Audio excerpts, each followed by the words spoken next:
네, 토마토 투자자문의 강재현 운용형 모셨습니다. 안녕하세요. 네, 안녕하십니까? 네, 시장 어제 좀 올라줄까 싶었는데 그렇지가 않더라고요. 네. 지금 시장에 보내는 시그널은 어떤 겁니까? 국내 증시가 상대적으로 최근 들어서는 글로벌 증시 대비해서 좀 더 약하다. 그쵸. 이렇게 봐야 될 것 같은데 아무래도 이제 투자 심리 자체가 많이 약하다는 부분이 거래 대금의 감소에서 확연하게 드러난다 듭니다. 그러니까 지금 현재 미증시라든지 다른 아시아 국가들이 강세를 띈 것과 달리 국내 증시에서는 이 거래 대금의 부족이라는 부분이 굉장히 많이 이어지는데 아무래도 약세장이다라는 부분이 좀 강하다는 부분도 있고요. 투자자들이 아직까지 뭔가 뚜렷하게 보여지는 시그널이 없기 때문에 그 부분을 좀 더 확인하고 싶어하는 그런 관점이 높은데 특히나 이제 내일 미국에서의 소비자 물가지수 발표있기 때문에 여기에 대해서 시장에서 좀 더 확인하고 움직이려고 하는 그런 관점이 좀 높다 이렇게 봐야 되지 않을까 싶습니다. 네, 그래서 뭔가 좀 확인하고 가야 되고 지금 현재 투자 심리 위축은 거래 대금을 통해서 드러나 있다 이렇게 얘기를 해주셨어요. 그러면 뭔가 좀 의미 있는 시그널을 보내고 있는 그래프를 통해서 좀 더 좀 체크를 해볼까요? 네. 이제 어제까지, 이제 오늘 이제 미국 증시 마감까지 해가지고의 주요 국가들의 전체적으로 연초 대비 수익률과 그리고 최근 저점 대비 수익률 이 부분을 좀 비교를 하려고 가져왔는데 지금 보게 되면은 이제 종합주가 지수 같은 경우가 한 연초 대비해서 11.48% 하락했고 코스닥 같은 경우가 15% 하락을 했습니다. 국내 증시가 왼쪽에 네. 있습니다. 코스피 코스닥. 그리고 나서 이제 제 오른쪽에 보게 되면 이제 나스닥 같은 경우는 이제 24.7% 여전히 굉장히 높은 하락을 나타내고 있고 S&P는 13.65% 정도 되는데 이제 저점을 만든 다음에 반등폭을 좀 주목을 할 필요가 있는데 이걸 보게 되면 나스닥 같은 경우가 한 7% 정도 상승했고요. S&P도 5.5% 상승했는데 국내 같은 경우는 이제 코스피가 2.98% 그리고 코스닥이 4.9%이기 때문에 미증시가 하락이 더 크게 했었지만 우선 반등폭 자체가 상당히 좀 작다는 게 보일 것이고 그 다음에 최근 들어서 상당히 좀 강하게 움직인 쪽이 중국과 홍콩 항생지수입니다. 그러니까 중국과 홍콩 항생지수 같은 경우는 약간은 지금 현재 미국에서의 통화 긴축이라든지 금리 인상과 좀 다른 행보를 보여주고 있죠. 그래서 금리를 인하하고 오히려 경기 부양제를 피고 그리고 그동안 있었던 규제를 풀어준다 이런 부분이 있는데 이런 쪽이 상당히 좀 강한 그런 흐름을 보여주고요. 그리고 우리가 약간 비슷하다라는 성향을 갖고 있는 국가들이 일본과 독일 그리고 우리나라 이 세 개 국가들이 수출을 중심으로 나타내는 그런 국가들인데 이들 같은 경우도 최근 들어서는 반등폭이 상당히 강한 그런 모습을 보여준다 됩니다. 그럼 이제 이런 부분을 좀 생각해야 될 것이 더 하락이 많이 떨어진 국가와 지수의 특징은 어떤 거냐면 사실 소프트웨어를 중심으로 해서 우리가 앞전에 성장 동력이다 얘기했었던 IT 기반의 이런 서비스 했던 쪽이 하락이 더 센 케이스인 거고요. 반대로 이제 일본이라든지 독일, 그리고 우리나라도 약간은 포함이 되어 있는데 이들 국가들은 전통적인 제조업 국가입니다. 그러다 보니까 자동차라든지 기계 같은 경우는 오히려 수요가 더 많은 케이스가 되기도 하는데 이런 쪽에서가 오히려 좀 더 강한 흐름을 보여주기 때문에 국내 같은 경우는 이제 어떻게 보면 그동안에 소프트웨어를 중심으로 해서 이제 성장주들이 반 정도 있었고 그리고 지금 현재 경기에 관련된 가치주가 반 정도 있다면 이 중간에 있다 보니까 이런 부분에서 반등 탄력이 좀 더 약하다 이렇게 볼 수 있을 것 같습니다.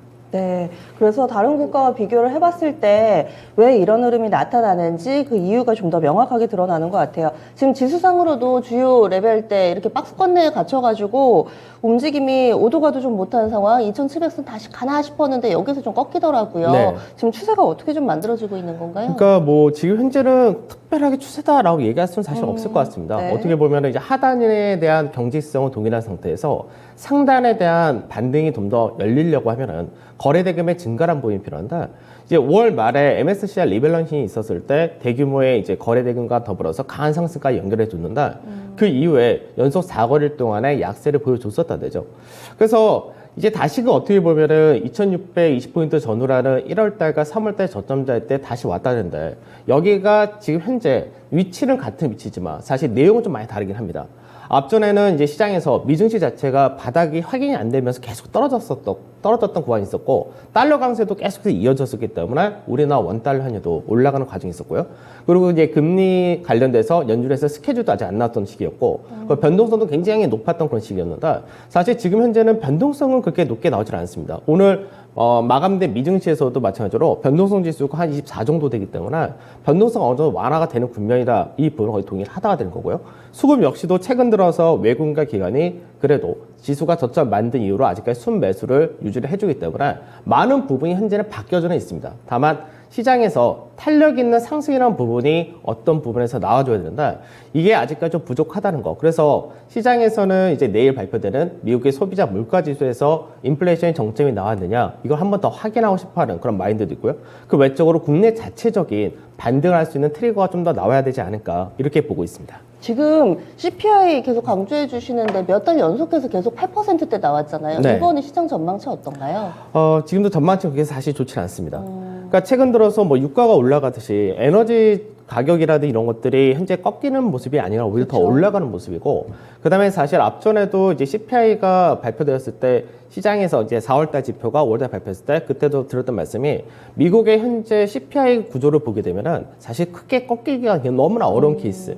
그러니까 임금이 계속해서 올라가고 주택 임대료라는 것들도 계속 올라가기 때문에 실질적으로는 CPI가 크게 꺾일 가능성이 굉장히 낮다, 이렇게 보고는 있는데, 우선은 이제 운송비라든지 뭐 몇몇 가지 항목이 좀 떨어지긴 했습니다. 다만 여전히 에너지 가격이 높고, 그리고 이런 부분이 아직까지는 뭐 크게 빠지지 않는다 보기 때문에 시장에서는 전월과 비슷한 8.3% 정도까지도 예상을 하기도 하고요. 네. 뭐 긍정적으로 얘기하는 쪽에서는 뭐 7.9%대까지 이렇게 얘기를 하기도 하는데, 결과치가 나왔을 때 이게 만일 시장에서 지금 현재 컨센서스 자체는 지난달과 동일한 8.3%를 전망하고 있기 때문에 이보다 좀 더 낮아진다가 되면은, 그러면 시장에서는 이제 받아들일 때 아직까지 약세장이기 때문에 한 번에 이제 꺾였다 가지고는 얘기를 안 하는데, 두 차례, 세 차례가 보여진다 했을 때는 정점을 찍혔다는 논리가 들어가기 때문에, 그래서 실질적으로는 조금 개선돼서 나온다면은 인플레이션은 어느 정도 정점 찍었다, 이 논리가 시장에서 안도가 좀 줄 것이고요.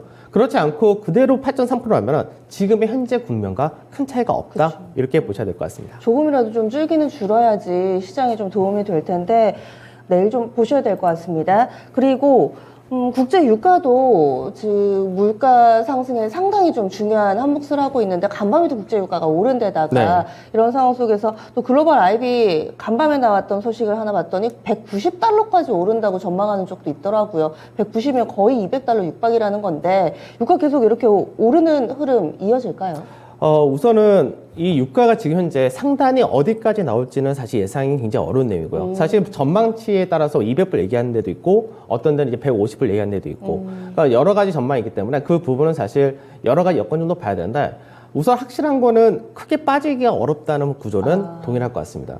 그러니까 아무래도 지금 앞전에 오펙회의에서 증산한다 해봤자 규모가 너무 미미하고요. 그리고 이제 실질적으로 지난 코로나 시대부터 해서 유가가 워낙에 낮은 단계가 오래 있었기 때문에 설비 투자라든 이런 것들을 거의 안 했었습니다. 그러다 보니까 지금 당장 유가를 더 증산시켜가지고 떨어뜨릴 수 있는 국가가 사실은 사우디와 아랍에미리트 정도 말고는 없는데, 지금 현재 사우디하고 미국하고 사이가 너무 안 좋죠. 그렇죠. 그러다 보니까 이제 증산이란 부분도 사실 굉장히 좀 희미해진 그런 상태라서 이런 부분을 봤을 때는 아직까지 쉽지가 않다 될 것이고, 근데 현재 이런 과정이 없이 또 유가가 급락을 한다면은 시장에서 또 오히려 경기에 대한 우려가 더 나타난다, 또 이렇게 해석하기 때문에 현재는 유가가 제일 좋은 거는 사실 100불에서 120불 사이에서 왔다 갔다 하는 게 제일 무난하다고 생각을 하는데, 아무래도 지금 현재는 수요가 워낙에 많은 시기라서 쉽게 떨어지지는 않을 것 같습니다. 참 그런 거 보면, 유가 오르는 거 보면 정말 아이러니한 요즘인 것 같아요. 코로나도 환경 때문에 그렇고, 그래서 화석연료 안 써야 된다, 러시아 제재하려고 이렇게 막 여러 통로를 막고 있는데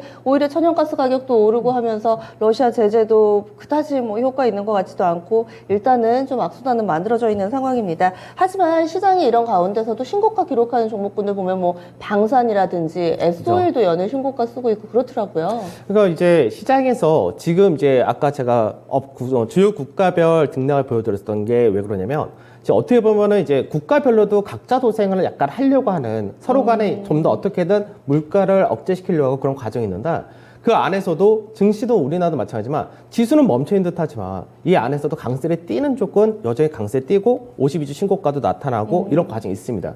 다만 지금 현재는 이게 너무 극과 극인 것이, 어제도 보니까 이제 시장에서 52주 신고가가 나온 종목수보다 52주 신저가가 나온 종목수가 더 많거든요. 많죠. 네. 그러니까 지금 강세를 띄는 쪽은 아까 방금 말씀하셨던 유가 상승에 따른 수혜를 많이 보는, 뭐 정제 마진이 워낙에 높은 형태를 만들어주기 때문에 정유주 같은 경우가 계속해서 강세를 좀 띄어가는 모습을 보여주고, 방산에서는 이제 수출에 대한 기대감, 그동안 이제 방산은 어떻게 보면은 국내 어떤 내수주 이런 관점이었었는데 이게 이제 폴란드라든 이런 데서 대규모의 이제 무기라든지 항공기라는 것들 수출할 수 있다 이런 부위 모멘텀이 받으면서 오히려 신성장주 이렇게 나오는데 최근 들어서 이제 딱 한 달 정도 된 것 같습니다. 지수가 5월 딱 12일 날 저점을 만들었을 때 그때 대비해서 강세 뛴 업종들을 좀 주목해서 보셔야 되는데 이게 지금 현재는 뭐 딱 대표적인 것이 바로 태양광, 신재생 이런 쪽으로 들어온다. 뭐 하나솔루션이라든지 OCI 이런 쪽이 가장 상승이 높게 나온 그런 케이스입니다. 근데 여기서도 마찬가지로 좀 체크하셔야 될 부분이 시장에서 기존에 없었던 테마가 나온 것이 아니라 기존에 다 알고 있었던 테마들인데 시장에서 좀 더 모멘텀을 더 많이 받는 부분이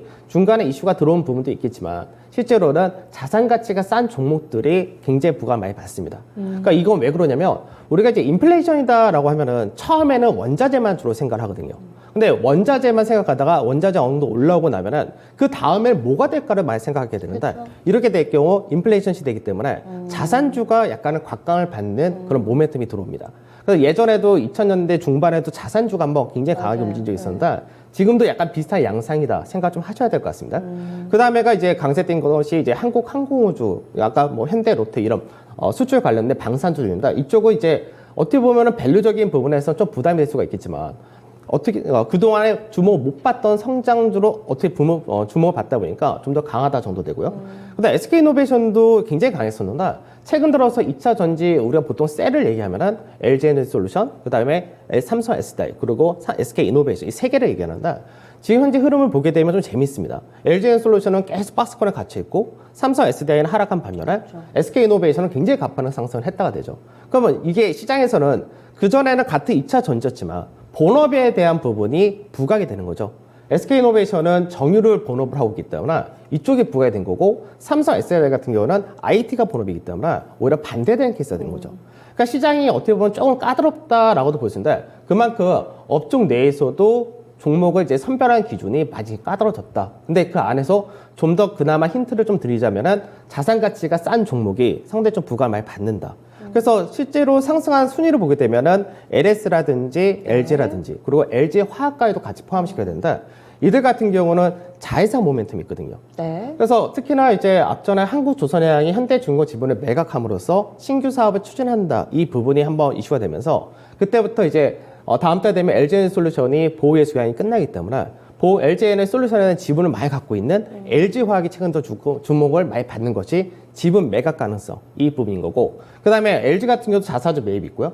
LS 같은 경우도 뭐 전선이나 태양광 관련된 기기 여러 가지가 있겠지만 네. 실제로는 자회사 모멘텀이 강하다까지 생각하셔야 될 것 같습니다. 그래서 시장이 지금 현재는 강한 쪽은 딱 구분이 되어지는데 반대 약한 쪽도 워낙에 구분이 잘 되기 때문에 현재 시장에서 지수가 조금 약하다 이거보다는 우선은 시장에서 주로 강세 띄고 중심이 되는 쪽을 중심으로 공략하는 것이 가장 좋다라고 말씀드려야 될 것 같습니다. 그러면 오늘장 시그널로 넘어가서 말씀해주신 종목에 계속해서 무게중심을 두면서 대응 전략을 세우면 되는 건지 오늘장 시그널도 잡아주세요. 우선 오늘은 이제 만기이기 때문에 오늘 만기는 사실 좀 무난한 만기 또는 중립보다 좀 괜찮은 만기가 되지 않을까 이렇게 전망하는 건데 우선은 수급적인 부분에서 프로그램 매도가 많이 출하가 되었기 때문에 만기에 대한 부담감 좀 많이 떨어져 있다 이렇게 보시면 될 것 같습니다. 그래서 이 안에서 아까도 말씀드렸듯이 뭐 시장 자체가 변동성이 확대되는 국면이 아니기 때문에 지수에 대한 두려움을 가지기보다는 불확실성 자체는 완화되는 국면이다. 이 전체적인 큰 틀은 동일하게 생각하시고 다만 반등의 모멘텀과 수급이 아직까지 부족하니까 주목해야 될 업종과 종목으로 집중하는 전략. 그래서 지금 현재는 뭐 업종별 종목별 차별화가 지속된다는 부분 동일하게 가시되 여기서 뭐 제가 여러 가지 언급을 해드렸는데 뭐 가격 정가를 좋거나 수요 비용 감소가 좋은 쪽이 자동차, 조선, 철강 이 정도로 보시면 되고 인플레이션에 대한 재평가가 들어간 쪽이 자산이 좋은 쪽인데 이런 쪽이 이제 지주회사가 해당이 되는 거고요.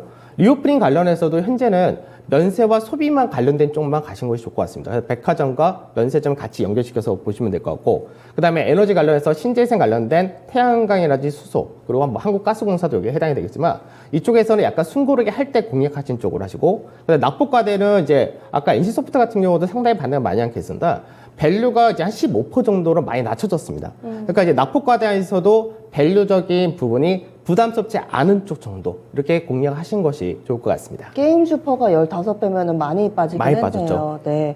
그래서 이렇게 몇몇 섹터에 대해서 좀 제시를 해주셨고, 그리고 요즘 모멘텀 플레이도 좀 있던데 이런 부분들 활용해 보는 건 어떤가요? 그 모멘텀 플레이 중에서 현재 좀 시가총액 작은 쪽에서가 많이 급등락을 많이 네네. 하긴 한다. 그쪽은 좀 주의를 하신 쪽으로 좀 말씀드리고 싶은 게 네. 실체가 있는 쪽이 있고 실체가 없이 단순 테마로 움직이는 쪽이 있는데 그쵸. 최근 들어서 사실 쌍용차 테마 같은 경우 많이 올라갔던 만큼 다시 제자리에 왔거든요. 네. 그러니까 이유 없이 단순 테마로 움직였던 쪽은 다시 제자리에 온다는 부분이 좀 있으니까 주의 좀 하시는 게 좋지 않을까 싶습니다. 예, 알겠습니다.